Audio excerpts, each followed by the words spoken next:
আসসালামু আলাইকুম। কেমন আছেন আপনারা সবাই? আশা করছি সবাই অনেক বেশি ভালো আছেন।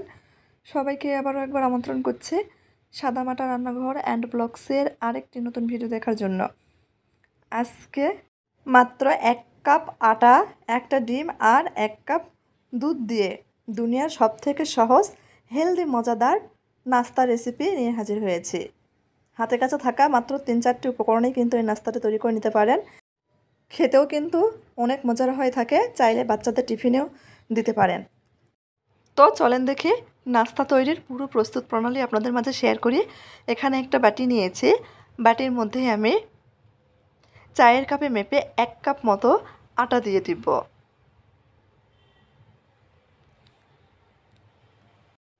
আর আমি এখানে 2 টেবিল চামচ মতো সুজি ব্যবহার করছি।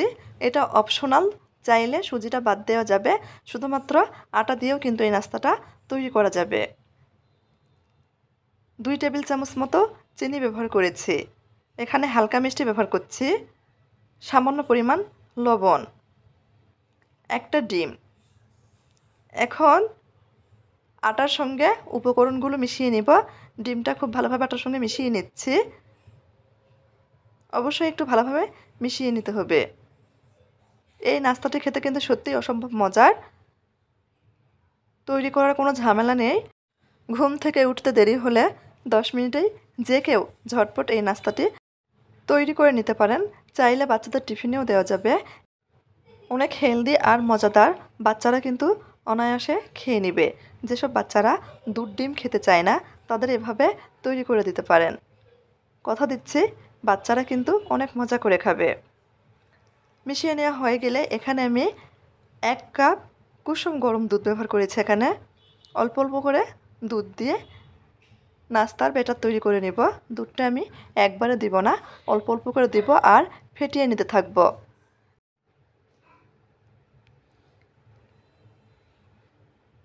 এভাবে অল্প অল্প করে দুধ দিয়ে ব্যাটারটা ফেটিয়ে নিলে নাস্তাগুলো কিন্তু অনেক নরম হবে।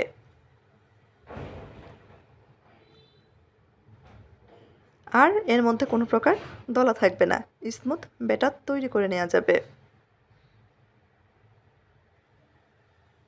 দেখতে পাচ্ছেন আমি কিন্তু অল্প অল্প করে দুধ দিচ্ছি আর ফেটিয়ে নিচ্ছি।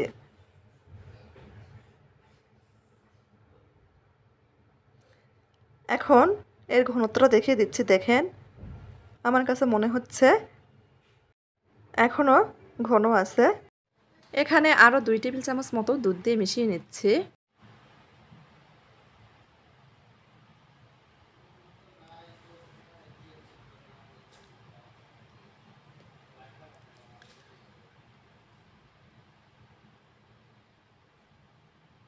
এখন ব্যাটারের ঘনত্ব দেখেন, ঠিক এইরকম ঘনত্বের ব্যাটার তৈরি করে নিতে হবে। নাস্তা বানানোর জন্য ব্যাটার একদম তৈরি। চুলার উপর ফ্রাই প্যান বসিয়ে দিয়েছে। একটা নাস্তা তৈরি করেও নেওয়া হয়েছে। ফ্রাই প্যান খুব ভালোভাবে গরম হয়ে গেলে হাফ চামচের চেয়েও কম তেল দিয়ে দিচ্ছি। তেলটা ছড়িয়ে দিব না, ওই তেলের উপরই নাস্তার সেই ব্যাটার থেকে 2 হাতা মতো ব্যাটার দিয়ে দিব। একটু উপর থেকে দিব, তাহলে নিজে থেকেই ছড়িয়ে গোল হয়ে যাবে।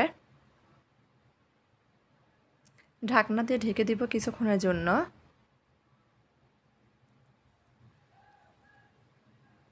কিছুক্ষণ পরে ঢাকনা খুলে দেখছিলাম, আমার কাছে মনে হচ্ছে আরেকটু ঢেকে রান্না করে নিতে হবে। আমি আরও কয়েক সেকেন্ড ঢেকে রেখেছিলাম, তারপর ঢাকনা খুলে উল্টিয়ে দিচ্ছি। এভাবে উল্টে পাল্টে ভেজে নিব। এই নাস্তাগুলো ভাজার জন্য তেল কিন্তু একেবারেই কম লাগে। একেবারে হেলদি একটা নাস্তা, চাইলে কিন্তু সকালের নাস্তায় রাখতেই পারেন।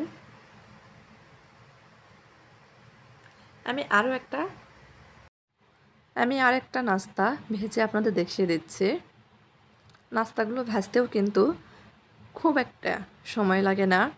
1 থেকে 1.5 মিনিট সময়ের মধ্যেই নাস্তাগুলো ভাজা হয়ে যায়, এর থেকে বেশি সময় লাগবে না।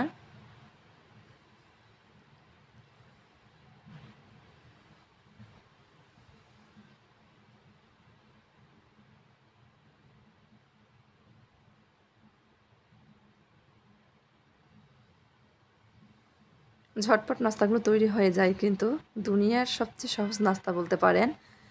এর থেকে সহজ নাস্তা রেসিপি আর হয় না। আমি সবগুলো নাস্তায় ভেজে নিয়েছি, এখন পরিবেশন করে দেখিয়ে দিচ্ছি।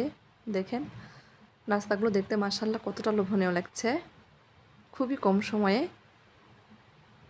ঝটপট তৈরি করে নিয়েছি, খেতেও কিন্তু অসম্ভব মজার হয়েছিল। তো আমার আজকের এই সহজ আটার নাস্তা রেসিপিটা ভালো লাগলে দয়া করে সবাই আমার চ্যানেলটি সাবস্ক্রাইব করবেন, লাইক কমেন্ট শেয়ার করে নিয়মিত চ্যানেলের পাশেই থাকবেন। আজকের মতো এই পর্যন্তই। সবাই ভালো থাকবেন। আল্লাহ হাফেজ।